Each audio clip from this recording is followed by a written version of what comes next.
வணக்கம் மக்களே, நீங்கள் கேட்டுக்கொண்டிருப்பது நீ தீயா இல்லை தென்றலா. அத்தியாயம் 104. கதைய கேட்கலாமா? அடுத்த 3 நாட்களில் இன்னொரு ஏலத்திற்கு தயாராகி கொண்டிருந்தான் ராகவன். ராகவனோடு சஞ்சயும் வாசுவும் உடன் சென்றனர். அப்பொழுது வாசு, டே மச்சான், மதுவை பார்த்து 3 நாள் ஆச்சுல, இந்த 3 நாளும் 3 வருஷம் மாதிரி உனக்கு இருந்திருக்குமே என்றான் வாசு. வாசுவை முறைத்தான் ராகவன். சும்மா முறைக்காதடா, நம்ம வைரமுத்துவே ஒரு பாட்டுல சொல்லி இருக்காரு, நிமிஷங்கள் ஒவ்வொன்றும் வருஷங்களாகும், நீ என்னை நீங்கி சென்றாலே அப்படின்னு வைரமுத்துவே சொல்லி இருக்காரு என்று வாசு ஒரு பாடலை பாடி காட்ட, மாம்ஸ், அந்த பாட்டை எழுதுனது வைரமுத்து இல்ல, வாலி என்றான் சஞ்சய். இப்ப இது ரொம்ப முக்கியம்டா என்றான் வாசு. ராகவா, 3 நாளைக்கு அப்புறம் உன்னை மதுவை நீயும் பார்க்க போறீங்க. நிச்சயமா மது உன்கிட்ட வந்து பேசுவா. அவகிட்ட நீ கோபப்படாம பேசுடா என்றான் வாசு. பேசுனா பார்க்கலாம் என்றான் ராகவன். ராகவன், வாசு, சஞ்சய் மூவரும் ஏலம் எடுக்கும் அலுவலகத்தை அடைந்துவிட, அதே சமயம் மதுவின் காரும் அங்கு வந்திருந்தது. ராகவன் அவன் காரை விட்டு இறங்க மதுவும் அவள் காரிலிருந்து இறங்கினார். ராகவனும் மதுவும் எதிரெதிராக நின்று இருந்தனர். ஒருவரை ஒருவர் பார்த்து கொண்டனர். மது வெள்ளை நிறத்தில் ஒரு டிசைனர் சாரி அணிந்திருந்தாள். ராகவன் வெள்ளை ஷர்ட்டும் கருப்பு கோட் சூட்டும் அணிந்திருந்தான். கருப்பு நிறத்தில் கூலிங் கிளாஸ் ஒன்றை அணிந்திருந்தான். அவனது சட்டையின் முதல் 2 பொத்தான்களை திறந்து விட்டிருந்தான். அப்பொழுது அவனின் கழுத்தை கவனித்தாள் மது. ராகவனின் கழுத்தில் இருந்த அந்த செயினில் மாட்டப்பட்டிருந்த கொலுசு மணிக்கு பதில் ஒரு சின்ன சூரியன் போன்ற டாலர் தொங்கிக் கொண்டிருந்தது. அதை பார்த்ததும் மதுவின் கண்கள் கலங்கியது. மதுவின் கண் கலங்குவதை ராகவனும் கவனித்தான். வாசு, பயங்கரமா வெயில் அடிக்குதுல்ல என்றான் ராகவன் மதுவை பார்த்து கொண்டே. என்னது மச்சான் சம்மந்தம் இல்லாம பேசுறான் என்று யோசித்த வாசு, ஆமாம் பாஸ், பயங்கரமா வெயில் அடிக்குது என்றான். வெயில்ல நின்னா கண்ணுல கூட வேர்க்குமா வாசு என்று ராகவன் கேட்க, இவனுக்கு புத்தி எதுவும் குழம்பிடுச்சா, என்னென்னமோ கேக்குறான் என்று வாசு நினைத்து கொண்டே, வேர்த்தாலும் வேர்க்கலாம் பாஸ் என்றான். ராகவன் மது கண் கலங்குவதை பார்த்துதான் இப்படி சொல்கிறான் என்று வாசுவிற்கு புரியவில்லை, தெரியவும் இல்லை. ஆனால் சஞ்சய் கண்டுபிடித்து விட்டான். முரளி, கிளம்பலாம் என்று ராகவனை பார்த்து கொண்டே தழுதழுத்த குரலில் மது சொல்ல, ஓகே மேம் என்றான் முரளி. மதுவும் முரளியும் முன்னே சென்று விட, ராகவனும் அங்கிருந்த நகர வாசுவின் பக்கம் சென்ற சஞ்சய், லூசு மாம்ஸ், அண்ணன் தான் அவர் பாட்டுக்கு ஏதோ கேள்வி கேட்கிறார்னா நீங்களும் அதுக்கு தகுந்தாற் போல பதில் சொல்லிட்டு இருக்கீங்க என்றான் சஞ்சய். என்னடா சொல்ற, எனக்கு ஒண்ணுமே புரியல என்றான் வாசு. உங்களுக்கு எப்படி புரியும்? புரியவே புரியாது. அண்ணனை பார்த்ததும் அன்னிக்கண் கலங்குச்சு. அதை பார்த்துதான் அண்ணன் கண்ணு வேர்க்கமான உங்ககிட்ட கேள்வி கேட்கிற மாதிரி அண்ணிய கிண்டல் பண்ணிட்டு இருந்தாரு.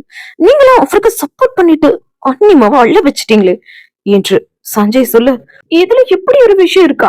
உங்க அண்ணன் எனக்கு தெரியாமலேயே அவன் தேவைக்கு என்ன யூஸ் பண்ணிட்டு இருக்கான்டா, நான் என்ன பண்ணுவேன் என்று வாசு சொல்ல, சரி வாங்க என்று பல்லை கடித்து கொண்டு வாசுவை இழுத்து கொண்டு போனான் சஞ்சய். மதுவின் கண்கள் கலங்கியதுமே ராகவன் கண்டுபிடித்து விட்டான். தன் கழுத்தின் அவளது கொலுசு மணியை காணாதுதான் மது கண் கலங்குகிறாள் என்பதை. இருந்தாலும் அவளை சீண்டி பார்க்கத்தான் ராகவனுக்கு தோன்றியது. ஒரு மிகப்பெரிய ஹாலில் ஒரு வட்ட வடிவ மேசை போட்டிருக்க ஏலம் எடுக்க நிறைய தொழிலதிபர்கள் வந்திருந்தனர். அவர்கள் அனைவரும் அந்த மேசையை சுற்றி அமர்ந்திருந்தனர். மதுவும் முரளியும் கூட அமர்ந்திருந்தனர். ராகவன் உள்ளே சென்றதும் அங்கு இருந்தவர்கள் எல்லாம் எழுந்து கொள்ள மது மட்டும் அமர்ந்திருந்தாள். மதுவை பார்த்து கொண்டே ராகவன் அவள் எதிரே அமர மதுவும் ராகவனைத்தான் பார்த்திருந்தாள். ராகவன் அமர்ந்த பின் ஏலம் ஆரம்பிக்கப்பட ஏலத்திற்கான ஆரம்ப தொகையும் சொல்லப்பட்டது. மதுவும் ராகவனும் அவர்கள் நினைத்திருந்த ஏல தொகையினை ஒரு காகிதத்தில் குறிப்பிட்டு வைத்திருந்தனர். அதை அங்கிருந்த அதிகாரிகளிடம் அவர்கள் கொடுக்க, அங்கிருந்த அதிகாரிகளில் ஒருவர், Pawan industries and RR industries மட்டும்தான் ஏலம் எடுக்கிறதுக்கான விண்ணப்பத்தை கொடுத்திருக்கீங்க, மத்தவங்க யாரும் ஏலம் எடுக்க வரலையா என்று கேட்டார். இல்ல சார், யாரும் கொண்டு வரல என்று அங்கிருந்த தொழில் அதிபர்களில் ஒருவர் சொல்ல, கேள்வி கேட்ட அதிகாரியின் பக்கத்தில் இருந்த அதிகாரி, சார், மது மேடமும் ராகவன் சாரும் ஹஸ்பண்ட் அண்ட் ஒய்ஃப் ஏதோ குடும்ப பிரச்சனையில புரிஞ்சிருக்காங்க. எப்பவுமே இந்த டெண்டர் ராகவன் சாருக்கு தான் போகும். இப்போ இந்த ஏலத்துல ராகவன் சாரோட மனைவியும் இருக்கிறதுனால இந்த ஏலம் யாருக்கு போக போறதுன்னு தெரிஞ்சுக்கத்தான் எல்லாரும் வந்திருக்காங்க என்றான் அந்த அதிகாரி. கேள்வி கேட்ட அதிகாரியிடம், ஓ அப்படியா என்றபடியே அந்த அதிகாரி ராகவன் மதுவின் கொட்டேஷனை பிரித்து பார்க்க இருவரும் ஒரே அமௌண்டை தான் ஏலம் எடுக்க கேட்டிருந்தார்கள். அதை பார்த்த அந்த அதிகாரி பவன் இண்டஸ்ட்ரீஸ் அண்ட் ராகவன் சாரோட RR இண்டஸ்ட்ரீஸ் ஒரே அமௌண்ட்டை தான் கேட்டுக்கிறதுனால இந்த 2 பேரோட இண்டஸ்ட்ரீஸோட பில்டிங் கட்டுற டிசைன் அண்ட் டீடைல்ஸை வச்சுதான் முனிசிபல் ஆபீஸ் கட்டுற ஏலம் யாருக்கு போகுன்னு முடிவெடுக்க முடியும். 2 கம்பெனிஸுமே அவங்களோட பிளான மாடலை எக்ஸ்பிளைன் பண்ணுங்க. யாரோட பிளான் எங்களுக்கு பிடிக்குதோ அவங்களுக்கு இந்த டெண்டரை நாங்க கொடுக்கிறோம் என்று அதிகாரிகள் சொல்லிவிட RR கம்பெனியிலிருந்து அவர்களின் பிளானை சொல்ல சஞ்சய் வெயிட் என்று எழுந்த ராகவன், ஐ வில் எக்ஸ்பிளைன் என்றபடியே எழுந்து அனைவரின் முன்னிலையிலும் அவனது பிளானை அழகாக தெளிவாக எளிமையாக சொல்லி முடிக்க அங்கு இருந்தவர்கள் கரகோஷம் எழுப்பி தங்களுடைய வாழ்த்துக்களை தெரிவித்தனர். கிட்டத்தட்ட 15 வருடமாக தனக்கு விவரம் தெரிந்த வயதிலிருந்து பிசினஸ் உலகில் தொழில் முழுமையாக கற்க தொடங்கிய ராகவன் இப்பொழுது தனது 28வது வயதில் முடிசூடா மன்னனாக விளங்கும் ராகவனின் விரிவுரையை பற்றி சொல்லவும் வேண்டுமா?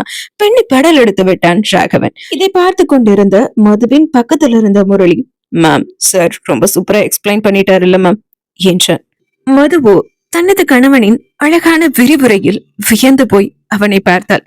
இது ஒன்றும் மதுவிற்கு புதிதில்லை. இருந்தாலும் அவனின் அழகான அந்த நுனிநாக்கின் ஆங்கில உச்சரிப்பை, தெளிவான தமிழ் உச்சரிப்பை, அனைவரின் கண்களையும் நேர்கொண்டு பார்த்து பேசும் அவனது தெளிவான பார்வையை இப்படி ஒவ்வொன்றாய் ரசித்துக் கொண்டிருந்தாள் மது.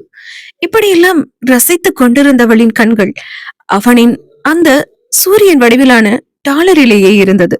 முரளி தன் பக்கத்தில் இருந்து அமர்ந்து பேசுவது எல்லாம் மதுவின் காதுகளிலேயே விழவில்லை. மேம் என்றான் மறுபடியும் முரளி. சொல்லுங்க முரளி என்றாள் மது. மேம் இப்போ நம்ம தான் எக்ஸ்பிளைன் பண்ணும் என்று முரளி சொல்ல ராகவனை ஒரு கணம் பார்த்த மது, இல்ல என்னால முடியாது, நீங்களே பண்ணுங்க என்று முரளியிடம் சொல்ல, மேம் நானா? அவருக்கு ஈக்குவலா என்னால எக்ஸ்பிளைன் பண்ண முடியாது மேம், சாரி மேம் என்று முரளி சொல்லிவிட, okay I can manage it என்று எழுந்தாள் மது. எழுந்ததும் அவளை பார்த்து கொண்டே அங்கிருந்த நாற்காலியில் சென்று அமர்ந்த ராகவன் அவன் கண்ணில் இருந்த கூலிங் கிளாஸை கலட்டி வாசுவின் கையில் கொடுத்தான். ராகவனின் கூலிங் கிளாஸை வாங்கிய வாசு ராகவனை ஒரு கணம் பார்த்து விட்டு கூலிங் கிளாஸையும் பார்த்தான். என்னடா இது, இவனையும் கூலிங் கிளாஸையும் பிரிக்கவே முடியாது, எப்பவும் கூலிங் கிளாஸோட தான் சுத்துவான், இப்போ கிளாஸ கலட்டி கையில கொடுக்கறான் என்று யோசித்த வாசு இப்பொழுது ராகவனை பார்த்தான். ராகவனோ மதுவையை கண்ணெடுக்காத பார்த்து கொண்டிருந்தான். எப்போ என்ன லுக்குடா இது, மச்சான் எதுக்கோ பிளான் பண்ணிட்டான் போல என்று மனதிற்குள்ளேயே நினைத்து கொண்டான் வாசு. கால் மேல் கால் போட்டுக்கொண்டு அமர்ந்து மதுவையே தொலைத்தெடுக்கும் பார்வை பார்த்து கொண்டிருந்தான் ராகவன். அவன் பார்வை வீச்சை தாங்க முடியாமல் எச்சிலை கூட்டி விழுங்கிய மது பேச ஆரம்பித்தாள். அவள் அணிந்திருந்த வெள்ளை நிற புடவையில் தேவதையாய் அவள் தெரிய, அவள் வைத்திருந்த பொட்டிலிருந்து மை தீட்டிய கண்கள், அவளின் சுடு நாசி, ஸ்ட்ராபெரி இதழ்கள், சங்கு கழுத்து என்று அவனின் பார்வை மேலும் கீழிறங்க அவளின் புடவை இடையே தெரிந்த எலுமிச்சை நிற இடையை ராகவன் பார்க்கவும் தன் புடவையின் முந்தையை முன்னால் இழுத்து மறைத்துக் கொண்டாள் அவளின் இடையே மது. அவன் மட்டுமல்ல, அவளும் அவ்வப்போது அவனைத்தான் பார்த்திருந்தாள். அவன் எங்கெல்லாம் பார்க்கிறானோ அங்கெல்லாம் மதுவிற்கு கொஞ்சம் கோசத்தான் செய்தது. ஹாய் எவ்ரிவன் என்று சொல்லி மது தன்னுடைய விரிவுரையை ஆரம்பித்து விட்டாள். தொடர்ந்து விரிவுரையை நன்றாகத்தான் கொடுத்து கொண்டிருந்தாள் மது. இடையில் தெரியாதனமாக ராகவனை மது பார்த்து விட்டாள். அவள் பார்ப்பதற்காகவே காத்திருந்த ராகவன் அவளை பார்த்து கண்ணடித்து விட்டான். ராகவனின் இந்த செயலை மது எதிர்பார்க்கவில்லை. கொஞ்சம் திணறித்தான் போனாள். அதுவரை திணறாமல் தங்களது திட்டத்தை சொல்லிக் கொண்டிருந்த மது இப்போது திணற ஆரம்பித்து விட்டாள். அதை பார்த்ததும் ராகவனுக்கு சிரிப்பு வந்து விட்டது. சிரிப்பை அடக்கியவனாய் ராகவன் மதுவை பார்க்க மது ராகவன் சிரிப்பதை பார்த்து விட்டாள். ராகவனின் சிரிப்பிற்கான அர்த்தம் தான் மதுவுக்கு தெரியுமே. எப்படியாவது இந்த டெண்டரை கைப்பற்ற வேண்டும் என்று முடிவெடுத்தவள் மீண்டும் விரிவுரையை அழகாக திணறல் இல்லாமல் சொல்ல ஆரம்பித்தவள் ராகவனை பார்க்கவே கூடாது என்று முடிவெடுத்து பேச ஆரம்பித்தாள். சிறிது நேரம் அதை கடைபிடிக்கவும் செய்தாள். பின்பு அவளையே அறியாமல் அவனை அவள் பார்த்துவிட இப்போது உதறி குவித்து அவளை முத்தமிடுவது போல ராகவன் செய்ய அதை பார்த்தவருக்கு அடுத்த வார்த்தை வராமல் போனது. இவ்வளவு பேருக்கு நடுவில் என்ன செய்து கொண்டிருக்கிறான் ராகவன்? இப்படியெல்லாம் செய்பவன் அவன் இல்லையே என்று யோசித்து நின்று விட்டாள். அவனை விட்டு மது பிரிந்து வந்தாலும் அவனுக்கான காதலும் அவனை விட்டு விலகி இருக்கும் ஏக்கமும் ஆழ்மனதில் இருந்து கொண்டேதானே இருக்கிறது. அதனாலேயே உதறி குவித்து அவன் கொடுத்த முத்தம் அவளை என்னவோ செய்யத்தான் தொடங்கியது. சிலை போல் அப்படியே உறைந்து நின்று விட்டாள். ராகவன் செய்த சேட்டையை வாசவம் கவனித்து விட்டான். அட பாவி, என்னடா இப்படி பண்ணிட்டு இருக்கான் இவன் என்று அதிர்ந்தே போனான் வாசு. டே சஞ்சய், இந்த டெண்டர் நமக்கு தாண்டா என்றான் பக்கத்துல இருந்த சஞ்சயை பார்த்து வாசு. பக்கத்துல இருந்த சஞ்சயோ, அது எப்படி மாம்ஸ் கான்பிடென்டா சொல்றீங்க என்றான் சஞ்சய். அது அப்படி தாண்டா என்றான் வாசு. மது அமைதியாய் நிற்பதை பார்த்து அங்கிருந்த அதிகாரிகள், மேடம் உங்க எக்ஸ்பிளைன் முடிஞ்சிடுச்சா என்று கேட்க, எஸ் என்று சொன்ன மது போய் அமர்ந்து கொண்டாள். மது தனது விரிவுரையை முழுவதாக முடிக்கவில்லை என்பது மதுவுக்கும் தெரியும், அங்கிருந்த அனைவருக்கும் தெரியும். மது அவளது இருக்கையில் சென்று அமர்ந்த பின்பு, என்னாச்சு மேம், ஏன் கம்ப்ளீட் பண்ணாம வந்துட்டீங்க என்று முரளி கேட்க, நம்ம கிளம்பலாம் முரளி என்று சொன்ன மது முரளியோடு அங்கிருந்து கிளம்பிவிட, மது எழுந்து செல்வதை பார்த்த சஞ்சய், என்னாச்சு அனிமா எழுந்து போறாங்க என்று வாசுவிடம் கேட்க, நான் தான் சொன்னேடா நமக்கு தான் இந்த டெண்டர் கிடைக்கும்னு.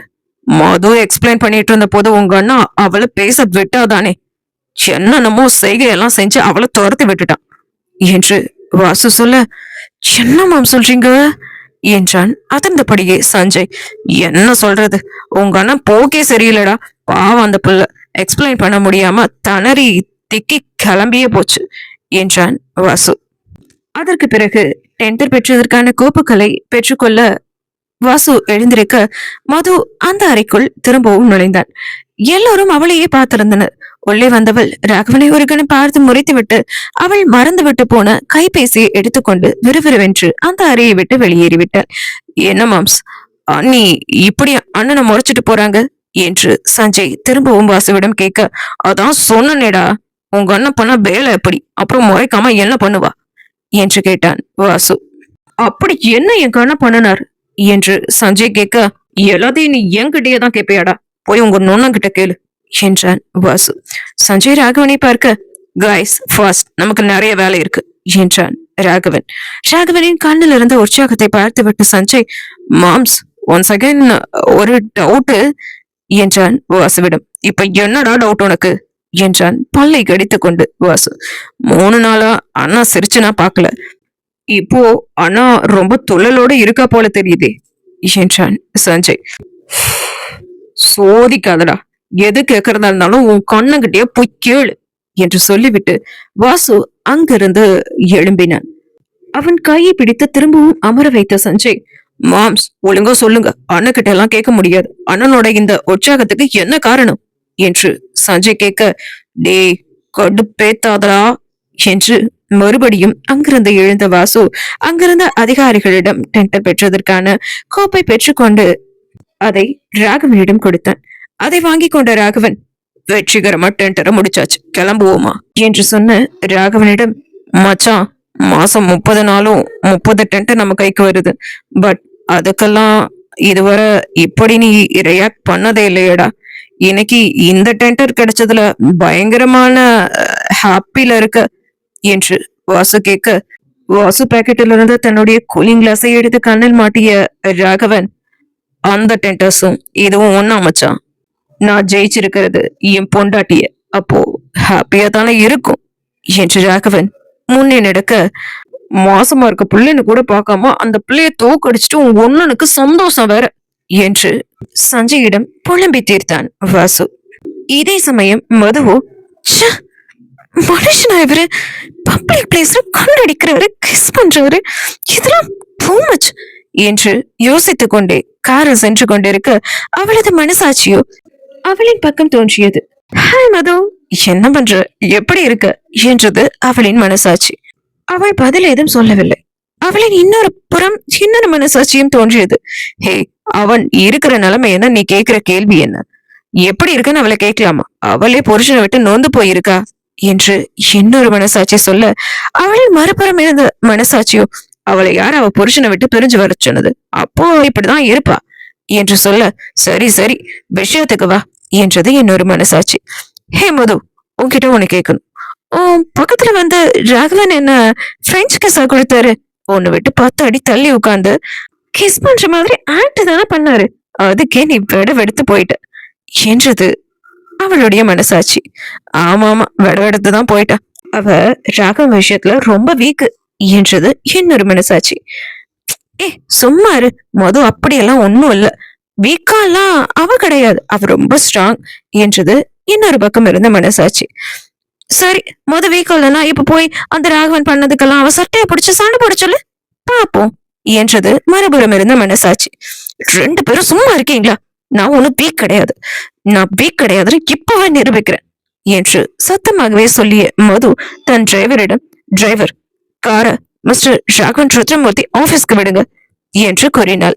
இதே சமயம் காரில் சென்று கொண்டிருந்த ராகவன் மது தன் கழுத்தில் கிடந்த அவளது கொலுசின் மணியை காணாமல் கண் கலங்கியதும் அவனை பார்த்து கொண்டே இருந்ததும் எல்லாம் ஞாபகம் வந்து, என் மேல இவ்வளவு காதல வச்சுட்டு என்னை விட்டு தள்ளி இருக்கு. உன்னால என்னை விட்டு பிரிஞ்சு இருக்க முடியாதுடி. சீக்கிரமே என்கிட்ட வந்துருவ. நீ என்கிட்ட வர்ற நேரத்துக்காக நான் காத்துட்டு இருக்கேன் மது. அது இன்னும் ரொம்ப நாள் தள்ளியெல்லாம் இல்ல. சீக்கிரமே சீக்கிரமே என்கிட்ட வந்துடுவ என்று தனக்கு தானே சிரித்து கொண்டான். வாசு காரை இயக்கி கொண்டிருக்க சஞ்சய் கோ டிரைவர் சீட்டில் அமர்ந்திருந்தான். ராகவன் தன்னந்தனியாய் சிரித்துக் கொண்டிருப்பதை கண்ணாடியின் வழியை பார்த்த வாசு, டேய் உங்க அண்ணன் தானா சிரிக்கிறான்டா என்றான். சஞ்சயும் அதை கவனித்து விட்டு, ஆமா மாம்ஸ், ஏன் சிரிக்கிறாரு என்று கேட்க, அவங்கிட்டயே கேளு என்றான் வாசு. ஐயோ நான் மாட்டேன்பா என்றான் சஞ்சய். இருவரும் பேசிக் கொண்டிருப்பதை கவனித்த ராகவன், அங்க என்ன பேச்சு என்றான். ஒண்ணு இல்லனா என்றான் சஞ்சய் பவ்யமாக. ஆனால் வாசு விடவில்லை. மச்சான் மச்சான் மது பாவம் மச்சான் என்றான். என்ன பாவம் என்றான் ராகவன். இல்ல, பவன் இண்டஸ்ட்ரீஸோட வாரிசா அவ ஃபர்ஸ்ட் அவளோட கம்பெனிக்காக ஏலம் எடுக்க வந்திருக்கா. அவளுக்கு இந்த ஏலம் கிடைச்சிருந்தா ரொம்ப சந்தோஷப்பட்டிருப்பா. ஆனா ஏலம் கிடைக்காததால ரொம்ப சோர்ந்து போயிட்டா. பார்க்கவே பாவமா இருந்துச்சு என்று வாசு சொல்ல, இப்போ உனக்கு என்னதான் பிரச்சனை? மதுவுக்கு இந்த ஏலம் போகணும் அவ்வளவுதானே? சரி ஓகே, நான் ஒரு டீல் சொல்றேன். நீ அத உன் தங்கச்சி கிட்ட சொல்லி அத சரியா முடிக்க சொல்லு. அப்புறம் இந்த ஏலத்தை அவளுக்கே நான் விட்டு கொடுத்துறேன் என்று ராகவன் சொல்ல, அப்படியா மச்சான், என்ன டீல் சொல்லு சொல்லு, நான் இப்பவே தங்கச்சிமா கிட்ட சொல்லிடுறேன் என்றான் வாசு ஆர்வமாக. வாசுவின் ஆர்வத்தை பார்த்த ராகவன், நீ என்கிட்ட வேலை செய்யறியா இல்ல அவகிட்ட வேலை செய்யறியான்னு தெரியல. அவ சந்தோஷத்துக்காக இப்படி குதிக்கிற. உன் முதலாளி நான்டா, உன் ஃப்ரெண்டு நான்டா. டீல்னு சொன்னதும் உடனே நீ அவகிட்ட போய் சொல்லி இந்த ஏலத்தை நீ அவகிட்ட கொடுத்துருவ. அப்போ நான் என்ன பண்றது? நான் தோத்துடுவேன் வாசு, தோத்துடுவேன். I am your friend. Friend முக்கியமா தங்கச்சி முக்கியமா என்று ராகவன் கேட்க, என்ன இவன் எப்படியும் பேசுறான் அப்படியும் பேசுறான், அந்நியனாவும் இருக்கான் அம்பையாவும் இருக்கான், இப்போ என்ன நான் சொல்றது என்று யோசித்த வாசு காரை பிரேக் போட்டு நிறுத்தியவன், நீதாண்டா மச்சான் எனக்கு முக்கியம் என்றான் பாபமாக. அது இந்த தங்கச்சி சென்டிமெண்ட் எல்லாம் இனி ஆபீஸ் முடிஞ்சு நீ வீட்டுக்கு போவல அங்க வச்சுக்கோ. ஆபீஸ் டைம்ல அவ பேரை இனி எடுக்கவே கூடாது என்றான் ராகவன். சரி மச்சான் என்ற வாசு மீண்டும் காரை எடுக்க, அதற்கு பின் அவர்களின் பயணம் அமைதியாகவே தொடர்ந்தது. சரி சரி, இப்படி அமைதியா வந்தா எப்படி, அந்த எஃப்எம் ஆன் பண்ணி விடு என்று ராகவன் சொல்ல, வாசுவும் எஃப்எம்ஐ ஆன் செய்தான். அதில் உன் பேர் மெல்ல நான் சொன்னதும் என் வீட்டு ரோஜாக்கள் போகின்றன, ஒரு நாள் உன்னை காணாவிடல் எங்கே உன் அன்பென்று கேட்கின்றன, நீ வந்தால் மறுகண விடையில் என் பாதமே, மலையில் நீ நினைக்கையில் எனக்கு காய்ச்சல் வரும், வெயிலில் நீ நடக்கையில் எனக்கு வேர்வை வரும், உடல்கள் தான் 2 உணர்வுகள் ஒன்று ரோஜா ரோஜா என்ற பாடல் வரிகள் ஒலித்துக் கொண்டிருக்க, இப்ப பார், எஃப்எம் ஆஃப் பண்ண சொல்லுவான் பார் என்று கூறினான் வாசு. வாசு சொன்னதைப் போலவே அந்த எஃப்எம் முதல்ல தூக்கி வெளியே எறிடா என்றான் ராகவன். இனி என்னவெல்லாம் நடக்கப் போகிறது, நீதியா இல்லை தென்றலா இந்த கதையில் என்பதை மக்களை நாம் நாளைய அத்தியாயத்தில் பார்ப்போம். இது நான் எழுதுற ஒரு கற்பனை காதல் கதை. மக்களே, உங்களுக்கு பிடிச்சிருந்தா மறக்காம கதை எப்படி இருக்குன்னு கமெண்ட்ல சொல்லுங்க, லைக் பண்ணுங்க. அண்ட் இதே போன்ற லவ் ஸ்டோரிஸ் உங்க ஃப்ரெண்ட்ஸும் கேட்பாங்க அப்படின்னா மறக்காம நம்மளோட சேனலை அவங்களுக்கு ஷேர் பண்ணி விடுங்க. பாய் மக்களே, see you, take care.